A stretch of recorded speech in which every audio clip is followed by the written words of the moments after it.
Good afternoon dear students, मैं हूं आपका फिरदौस सर। हम कंटिन्यू करने जा रहे हैं पॉलिनोमियल्स, क्लास 10th का पॉलिनोमियल्स एक्सरसाइज 2.2। इसी में कुछ पार्ट जो मैंने नहीं किए थे क्वेश्चन नंबर फर्स्ट में से, जो मैंने होम असाइनमेंट रखे थे, उनमें से मैं और कुछ पार्ट्स दिखाऊंगा जिनमें डिफिकल्टी आ रही है बच्चों को। ठीक है, अब पहले क्वेश्चन का मानो तीसरा पार्ट हम सॉल्व करेंगे। ठीक है, जिसमें बच्चों ने बोला डिफिकल्टी आती है। वो क्या है हमारे पास, अगर आप देखोगे क्वेश्चन क्या है हमारे पास, 6x² - 3 - 7x एक्सरसाइज 2.2 का पहला क्वेश्चन, जिसमें हमें जीरोस ढूंढना है इन पोलिनोमियल के और हमें वेरीफाई करना है रिलेशनशिप जो जीरोस एंड कोफिशिएंट्स के दरमियान होता है। हम यहाँ पे लिखेंगे गिवन पोलिनोमियल। हमारे पास given polynomial is p of x किसके बराबर है इस वक्त इस पार्ट नंबर थर्ड में, 6x² - 3 - 7x। पहले हम इसको स्टैंडर्ड फॉर्म में लिखेंगे। स्टैंडर्ड फॉर्म मतलब हमारा जो स्टैंडर्ड फॉर्म होता है क्वाड्रेटिक पोलिनोमियल का, उसमें ax² + bx + c होता है। मतलब कांस्टेंट टर्म लास्ट पे होता है और जो फर्स्ट डिग्री वाला टर्म है जिसमें x का पावर 1 होता है वो मिडल पे होता है। तो हम इसको लिख सकते हैं p of x = 6x² - 7x - 3। जरा बोलो इसके बाद दूसरा स्टेप क्या है, पुट करते हैं हम अपने पोलिनोमियल को किसके बराबर, 0। उसका मतलब है 6x² - 7x - 3 किसके बराबर आ गया, 0। जरा बोलो इसके बाद मैंने कैसे बोला स्प्लिट करना होता है मिडिल टर्म को, जीरोस निकालने के लिए हम हाईएस्ट डिग्री टर्म को मल्टीप्लाई करते हैं कांस्टेंट टर्म के साथ। जरा मल्टीप्लाई करके क्या आएगा, 6 3 18, यहाँ साइन कुछ नहीं मतलब प्लस माइनस माइनस और x²। बाद में क्या हम करते हैं, हम इसको फैक्टर्स करते हैं, हम इसके फैक्टर्स ढूंढते हैं। सपोज हम इसको लिख सकते हैं 18 को 6 3 b, हम इसको लिख सकते हैं 9 2 b। ठीक है, और एक फैक्टर ऐसे निकलेगा 18 × 1, ऐसे हम लिख सकते हैं। अब हम इनमें ढूंढते हैं, मतलब हमारे पास जो मिडिल टर्म है इसको स्प्लिट करना है। अब हम यहाँ पे देखते हैं 6 + 3 9 मत आता है इसके बराबर, 7 के बराबर। अगर ऐड करें इन दो, अब सब्ट्रैक्ट करो 6 - 3 3, वो भी इसके बराबर नहीं है। मिडिल टर्म के बराबर होना चाहिए, इनमें से किसी का सम या किसी का डिफरेंस। मानो यहाँ पे 9 + 2 11, वो इसके बराबर नहीं है, लेकिन 9 - 2 7 वो इसी के बराबर है ना, इसी के बराबर। जब इन दोनों को डिफरेंस करते हैं तो इसी में इन 9 और 2 को यहाँ पे एडजस्ट करना है। कैसे करोगे, 6x², क्योंकि हमें माइनस में आंसर चाहे, हम लिखेंगे -9x प्लस लिखेंगे 2x। इसी 9 और 2 को मैंने यहाँ पे इस्तेमाल किया। बाद में जिस हिसाब से जरूरत है, इसके साथ x था, इसके साथ भी x रखा, लास्ट पे अपना -3 है वो लिखा। अब किसको कॉमन निकाले, 3 और 6 और 9 का कॉमन क्या है, 3 है, इन दोनों को कॉमन निकलेगा। और इसके साथ भी x, यहाँ भी x, तो x एक कॉमन निकलेगा। यहाँ बचेगा 2x, क्योंकि 3 2 6, x²। यहाँ पे क्या बचेगा 3, क्योंकि 3 3 वापस 9, x भी कॉमन निकाला है। यहाँ पे इन दोनों के बीच में कुछ भी नहीं कॉमन, मतलब 1। जहाँ कुछ कॉमन नहीं होता है वहां 1 = 0। अब बोलो यहाँ पे 2x - 3, यहाँ पे भी 2x - 3। अब 2x - 3 कॉमन निकालेंगे। यहाँ पे कितना बचा था, यहाँ पे रहा था 3x और यहाँ पे बचा +1 = 0। मैंने बोला है जब दो टर्म्स का मैथ में सम होता है ना, प्रोडक्ट दो टर्म्स का 0 के बराबर होता है, इसका मतलब या तो a 0 होगा या b, क्योंकि दोनों का मतलब मैथ में 0 × 0 ≠ = 0, ये याद रखना। इसीलिए हम यहाँ पे मैथ में इस्तेमाल करते हैं ईदर 2x - 3 = 0 और 3x + 1 = 0। जब आपने इसको 0 के बराबर पुट किया, हम ऐसे भी लिख सकते हैं 2x = 3। हम ऐसे भी लिख सकते हैं इसको, जो दूसरा कंडीशन है 3x = -1।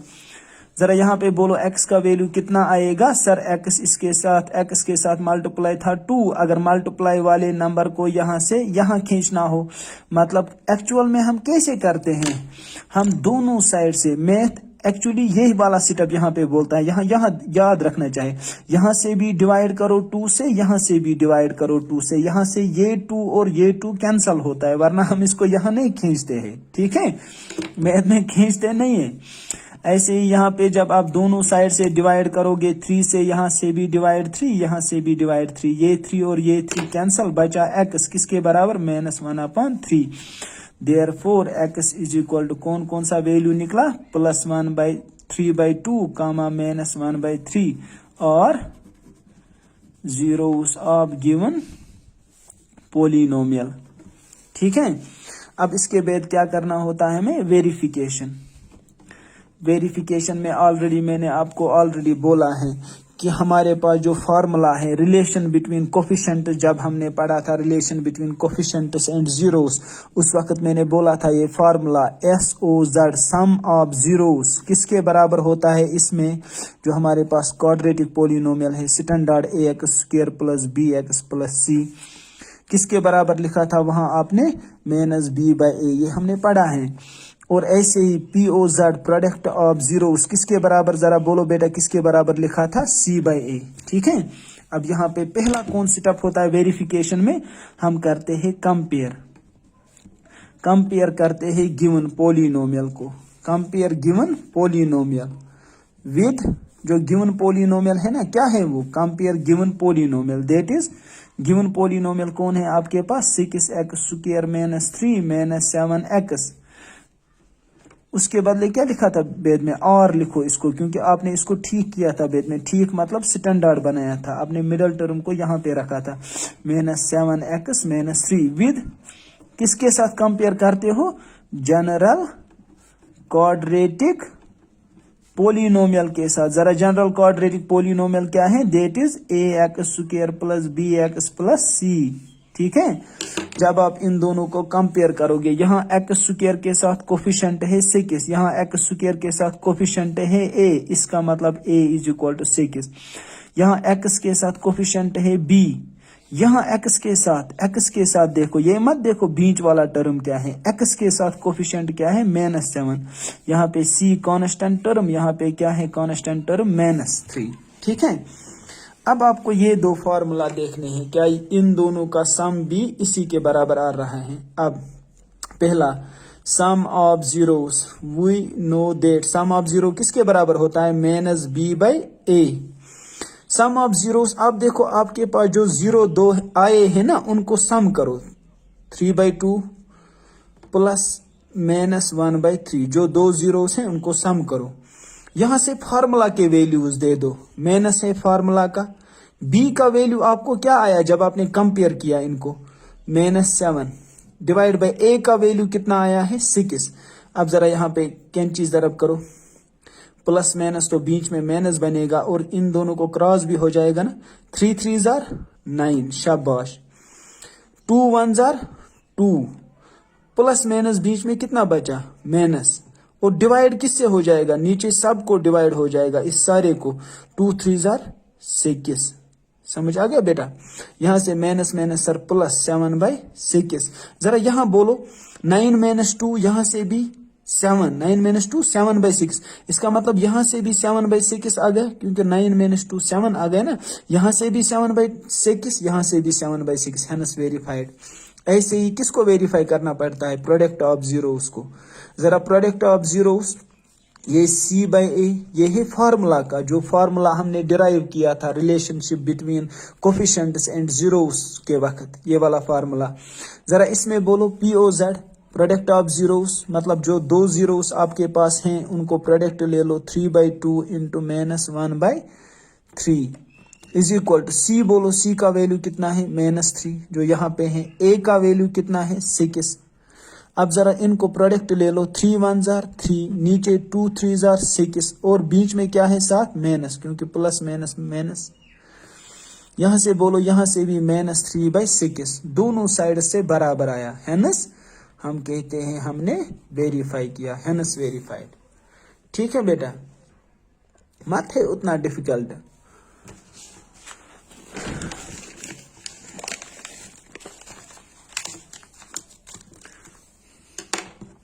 अब आपको वेरिफिकेशन आएगा इनमें करना, थोड़ा सा मैं हेल्प करूंगा कुछ क्वेश्चन पार्ट्स में और कुछ पार्ट्स में। सपोज आपके पास जो फोर्थ पार्ट है, यहाँ पे फोर्थ पार्ट जो है वो क्या है, 4u स्क्वायर प्लस 8u। आप लिखते हो ऐसे, गिवन पोलिनोमियल जो इस वक्त है क्या है, इस वक्त मत वेरिएबल, यहाँ मत वेरिएबल x हुआ है इस्तेमाल, यहाँ u हुआ है, p ऑफ u किसके बराबर है, 4u स्क्वायर प्लस 8u। जरा दूसरा स्टेप क्या है हमारा, दूसरा स्टेप होता है पुट करो पोलिनोमियल को किसके बराबर, 0। इसका मतलब किसको बराबर, पोलिनोमियल क्या है, 4u square plus 8u is equal to 0। जरा बोलो कॉमन क्या निकलेगा सर, एक तो निकलेगा कॉमन 4 और u निकलेगा कॉमन, निकलेगा ना बेटा। यहाँ पे कितना बचा सर, यहाँ पे एक u बचा, यहाँ पे क्या बचा 2, u निकाला कॉमन, 4 2 जार वापस 8u इज इक्वल टू 0।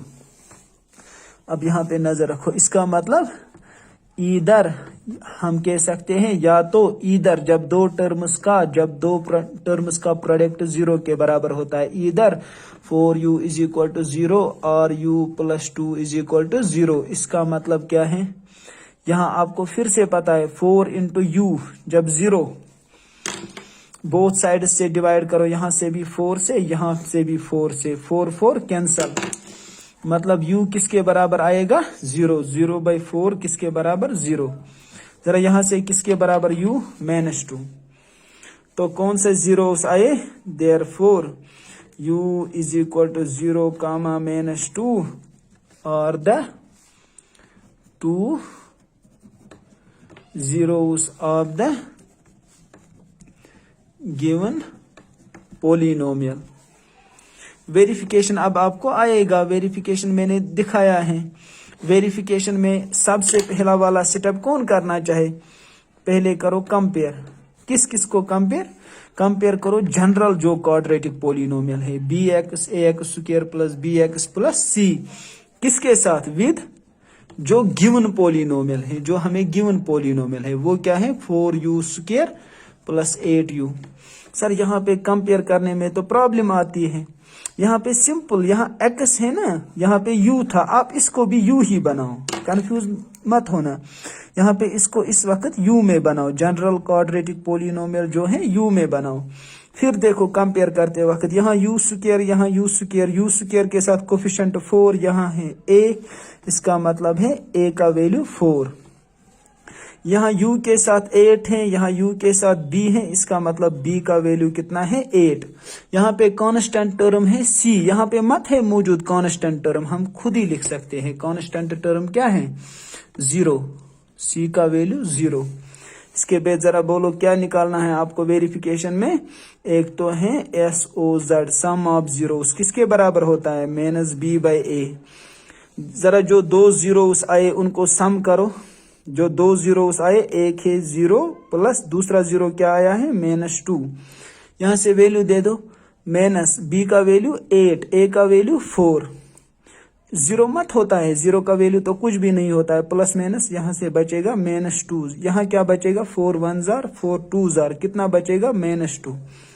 हो गया वेरीफाई। मतलब ये जो फॉर्मूला हमने लिखा है, जो हमें यहाँ पे दो जीरोस आ गए, उनको जब हमने सम किया वो इसी फॉर्मूला के सम के बराबर आया। ठीक है, दूसरा कौन सा फॉर्मूला लिखते हो, product of POZ, product of zeros किसके बराबर लिखते थे C/A। दो जीरोस कौन कौन है, एक है 0 ही, दूसरा कौन है -2। शाबाश, जरा बोलो C का वैल्यू कितना है यहाँ पे, सर C का वैल्यू तो 0 है, C था ही नहीं। A का वैल्यू कितना है 4, शाबाश। 0 को मल्टीप्लाई किसी भी नंबर से करो 0, यहाँ 0 नहीं होना चाहिए, 0/4 भी 0, हेंस वेरीफाइड। ठीक है, एक्चुअली आप क्या वेरीफाई कर रहे होते हो, ये जो फॉर्मूला लिखा है सम ऑफ जीरोस इसके बराबर होता है। यहाँ पे जो आपको जीरोस निकले हैं ना, अगर इन दो का भी सम इसी के बराबर आ गया, इसका मतलब हमारे जो जीरोस निकले हैं वो ठीक हैं, वो रियलिटी में इसके जीरोस है। अगर सम थोड़ा डिफरेंट निकलता, मतलब जो यहाँ पे हमें सम आता वो इसके बराबर नहीं आता, इसका मतलब हमारे जीरोस परफेक्ट नहीं थे। ठीक है, इसीलिए हम इसको वेरीफाई करते हैं। नेक्स्ट देखो, अब वी पार्ट को देखो। वी पार्ट क्या है? वी पार्ट में हम देखेंगे यहाँ पे क्या है V part. Given polynomial is, जो तरीका लिखने का है, यहाँ पे वेरिएबल कौन इस्तेमाल हुआ? टी, मतलब आप लिखो पी ऑफ टी किसके बराबर है? T square minus 15। दूसरा पॉइंट क्या है? पुट पी ऑफ टी किसके बराबर? 0। इसका मतलब क्या है? T square minus 15 is equal to 0। इस वक्त मत है यहाँ पे कोई, ना ही मिडल टर्म है, सिंपल इस वक्त पोलिनोमियल है। इसको हम सिंपली ऐसे ड्रा करते हैं। देखो बेटा, आप लिखते हो टी स्क्वायर, इसको जरा यहाँ खींचो, ये माइनस से यहाँ जब आ जाएगा तो प्लस 15 बन जाएगा ना। जरा अंडर रूट यहाँ खींचो, टी का वैल्यू कितना आएगा? Plus minus under root of 15। Actually जब वेरिएबल, ये यहाँ पे है ना क्वाड्रेटिक, जब वेरिएबल का पावर 2 होता है उसके कितने वैल्यूज आते हैं? 2। उसके कितने वैल्यूज आते हैं? 2। इसीलिए हम जब इस स्क्वायर को यहाँ लाते हैं ना, एक्चुअली अंडर रूट तो आता है, अंडर रूट के साथ प्लस माइनस क्यों लाते हैं? क्योंकि इसके 2 पॉसिबल वैल्यूज हैं। ठीक है, ये यहाँ पे याद रखना। अब क्या है, जब आपने जीरोस, देयरफॉर हम कहते हैं t इज इक्वल टू, एक तो अंडर रूट ऑफ 15, दूसरा माइनस अंडर रूट ऑफ 15 और the two zeros of given polynomial. उसके बाद क्या सेटअप होता है? वेरिफिकेशन का। जरा वेरिफिकेशन में क्या लिखते हो बेटा? वेरिफिकेशन में सर आप भूल गए, पहले करना होता है कंपेयर। जरा किस किस को कंपेयर करना होता है बेटा? Compare given polynomial. Given polynomial क्या है? टी स्क्वायर माइनस 15, यहाँ पे जो लिखा है गिवन पोलिनोमियल, विद किसके साथ? Standard, with standard quadratic polynomial. जरा बोलो स्टैंडर्ड क्वाड्रेटिक पोलिनोमियल क्या है? वो है sir A x square plus B x plus C. लेकिन यहाँ पे वेरिएबल जब टी इस्तेमाल हुआ है, जैसे इससे पहले पार्ट में यू हुआ था, हम यहाँ पे इसको भी टी ही बनाएंगे इस वक्त, ताकि हमारा कंपैरिजन ठीक आए। अब बोलो मुझे, देयरफॉर ए का वैल्यू हाईएस्ट डिग्री यहाँ टी स्क्वायर, इसका कोफिशिएंट जब कुछ भी नहीं होता है तो कितना होता है? 1। इसका मतलब ए का वैल्यू कितना है? 1। शाबाश। यहाँ सेकंड डिग्री टर्म टी का जब वैल्यू 1 था, यहाँ टी का पावर जब 1 है, यहाँ पे टी का पावर वाला टर्म मौजूद नहीं है। इसका मतलब बी का वैल्यू कितना है? 0। जो टर्म मौजूद नहीं होगा उसका कोफिशिएंट कितना लेना होता है? 0। ऐसे ही बोलो सी, यहाँ पे कांस्टेंट टर्म सी, यहाँ पे कांस्टेंट टर्म -15। ऐसे देखो बेटा, कंफ्यूज मत हो जाना, हम उसमें खुद ही यहाँ पे इंट्रोड्यूस कर सकते थे ना, ऐसे प्लस 0t आ गया ना टी वाला टर्म, और इसके साथ कोफिशिएंट क्या रखा? 0। 0t are 0, 0t are 0। तब कंपेयर करते हैं, बी का वैल्यू 0 आता है। यहाँ पे कंफ्यूज मत हो जाना। अब क्या लिखते हैं फाइनली? Sum of zero. जरा फार्मूला ने किसके बराबर बोला? -b/a। और क्या लिखते हो? POZ, product of zeros. Formula ने किसके बराबर बोला? c/a। सम ऑफ जीरोस मतलब जो 2 जीरोस निकले हैं उनको सम करो। एक है √15 प्लस करो दूसरा 0, वो है -√15। अब जरा वैल्यू यहाँ पे बोलो, माइनस b का वैल्यू कितना है? 0 डिवाइड बाय a कितना है? 1 प्लस √15 और -√15, ये है प्लस √15, प्लस माइनस -√15। यहाँ से -0 मतलब 0 ही, 0/1 0, प्लस √15 -√15, ये भी कैंसल, 0 इज इक्वल टू 0 हो गया वेरीफाई। ठीक है बेटा, यहाँ से बोलो, एक तो 0 है प्लस √15 इंटू करना है दूसरे 0 के साथ, वो है -√15। यहाँ पे फॉर्मूला का वैल्यू बोलो c/a का। c का वैल्यू तो -15 है, a का वैल्यू तो 1 है। पहले ही बोलो यहाँ से, जिसका साइन कुछ नहीं उसका प्लस, प्लस माइनस किसके बराबर? माइनस। √15 किसके बराबर आएगा? जब सेम नंबर्स होते हैं ना, जिनको मल्टीप्लाई करते हो तो उनको आता है जैसे आपने सुना होगा मैथ में x इंटू एक्स, इनका एक्सपोनेंट 1 होता है, basis are same, power should be added. ऐसे ही यहाँ पे भी इसका एक्सपोनेंट 1, इसका एक्सपोनेंट 1, बेस सेम रहेगा, एक्सपोनेंट स्क्वायर के बराबर। यहाँ से कितना है 15, स्क्वायर और अंडर रूट कैंसिल हो गया, यहाँ भी बचा कितना -15, यहाँ पे भी आया -15, हेंस वेरीफाई हो गया। ठीक है बेटा, बहुत ही आसान है ये। अब देखो इसका जो छठा पार्ट है, लास्ट वाला पार्ट, जरा बोलो क्या है। 3x square minus x minus 4, ये जरा क्या है वो fourth part, 3x square minus x minus 4। Question number 1 को हम कंटिन्यू करते हैं। क्वेश्चन नंबर 1 इस वक्त कंटिन्यू है। आप लिखते हो पहले गिवन पोलिनोमियल इज, जरा बोलो इस वक्त p ऑफ x किसके बराबर है, 3x square minus x minus 4। दूसरा स्टेप क्या है, पुट करो अपने पोलिनोमियल को किसके बराबर, 0 के बराबर, विच इम्प्लाइज पोलिनोमियल कौन है, 3x square minus x minus 4 किसके बराबर, 0। शाबाश। अब क्या है फाइनल, दूसरा स्टेप क्या था, जो सर कॉर्नर वाले हाईएस्ट डिग्री टर्म और कांस्टेंट टर्म है उनको हम सर मल्टीप्लाई करते हैं। कांस्टेंट टर्म है इस वक्त -4, 3 4 जार 12 एक्स स्क्वायर, इसका sign plus, plus minus minus.